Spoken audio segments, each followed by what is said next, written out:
Tony ও অমৃতের কলস পর্ব 2, এক মজার বাংলা গল্প। এই চকিয়া, তুই এই সময়ে এখানে কেন? কোনো সংবাদ এনেছিস নাকি? শোনা আমাকে, যদি কোনো সংবাদ এনে থাকিস। কি হলো রে, তোর মুখটা এত ভারী কেন? না মানে বেচারানি, আপনি তো এই জঙ্গলের রানী, তাই তো খবর দিতে এলাম। ওই যে টুনি জলাশয়ের পাশে থাকে, তার কাছে আমি অমৃতের কলস দেখে এলাম। শুনেছি সেই অমৃত খেলে নাকি মানুষে অমর হয়ে যায়। আর টুনিটি সেই অমৃতের কলস পেয়েছে এক বৃদ্ধ মহিলার বাড়ি থেকে। তারপর থেকে টুনি ওই অমৃতের কলস তার বাসার কাছে রেখেছে। এটা তুই কি বলছিস রে? অমৃতের কলস? আমি এই জঙ্গলের রানী, সেটা তো আমার কাছে থাকতে হয়। ওই টুনিটির এত বড় সাহস, কলসটি পেয়েও আমাকে দিয়ে যায়নি। তার ব্যবস্থা করছি আমি। খালি গিয়ে তার কাছ থেকে কলসটি ছিনিয়ে আনবো আর তাকে শাস্তি দেব। যাক, আমার কাজ শেষ। আমি এখন বাসায় ফিরি। কাল সকালে দেখতে পাবো টুনির শাস্তি।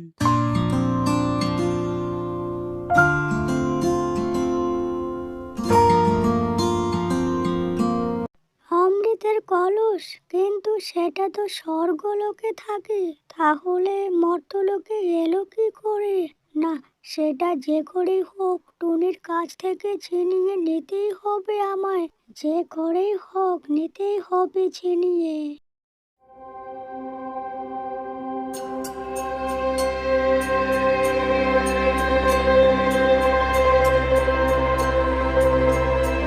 কত কষ্ট করে অমৃতের কলসটি ছিনিয়ে এনেছিলাম, কিন্তু কি হলো এটা?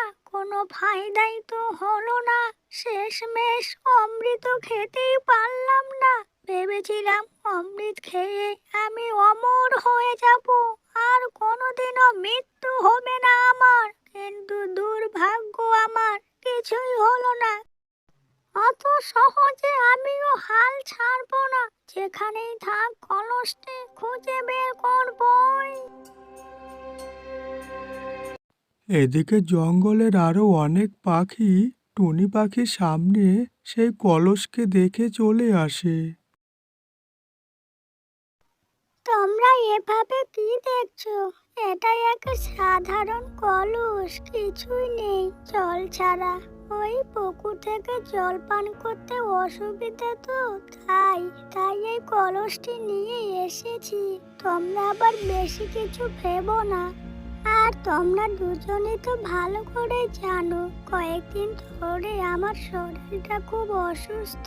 তাই তো এই ব্যবস্থা করেছি। এখন আসতে পারো তোমরা। এই টুনির কথায় আমার কেমন যেন সন্দেহ হচ্ছে। দেখছিস, সে কেমন করে তাকিয়ে আছে আমার দিকে। আর আর কলসটাতে দেখ, কি যেন চকচক করছে ভিতর থেকে। নিশ্চয়ই কোনো কিছু আছে এই কলসে, সে আমাদের কাছ থেকে গোপন করছে। এরা দুজনে কি যে ফুসুর ফুসুর করছে। দেখো টুনি, আমরা ভালো করে জানি তোমার ওই কলসে নিশ্চয়ই কোনো এক আশ্চর্যজনক জিনিস আছে। দেখো, তুমি নিজেই দেখো কেমন চকচক করছে। সত্যি সত্যি বলে দাও আমাদের। আর তা না বললে আমরা বেচারানির কাছে তোমার নামে অভিযোগ জানাবো। এখনো সময় আছে। তোমরা দুজনে বিশ্বাস করো, এই কলসিতে কোনো কিছুই নেই, শুধু জল রাখা আছে। বিশ্বাস করো আমায়। না, এবার সত্যি সত্যি বেচারানীকে জানাতে হয় বিষয়টা।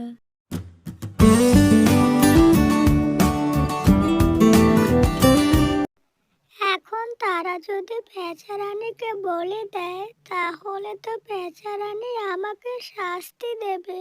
কি করি এখন? মুহূর্তের মধ্যেই সে কথা সারা জঙ্গলে ছড়িয়ে পড়ে। শুনলাম টুনির কাছে নাকি অমৃতের কলস আছে, সেই অমৃত একবার খেলে আর মৃত্যু হবে না। কিন্তু সেই টুনিটি অমৃতের কলসটি পেল কোথায়? অমৃত তো থাকে স্বর্গলোকে, এটাই তো জানি। সে নিয়ে আমার ভাবনা চিন্তা করে লাভ নেই। সেই অমৃতের কলসটি কি করে পাওয়া যায় সেটাই এখন ভাবনা। চাই মহারাজকে এই খবরটা দিয়ে আসি।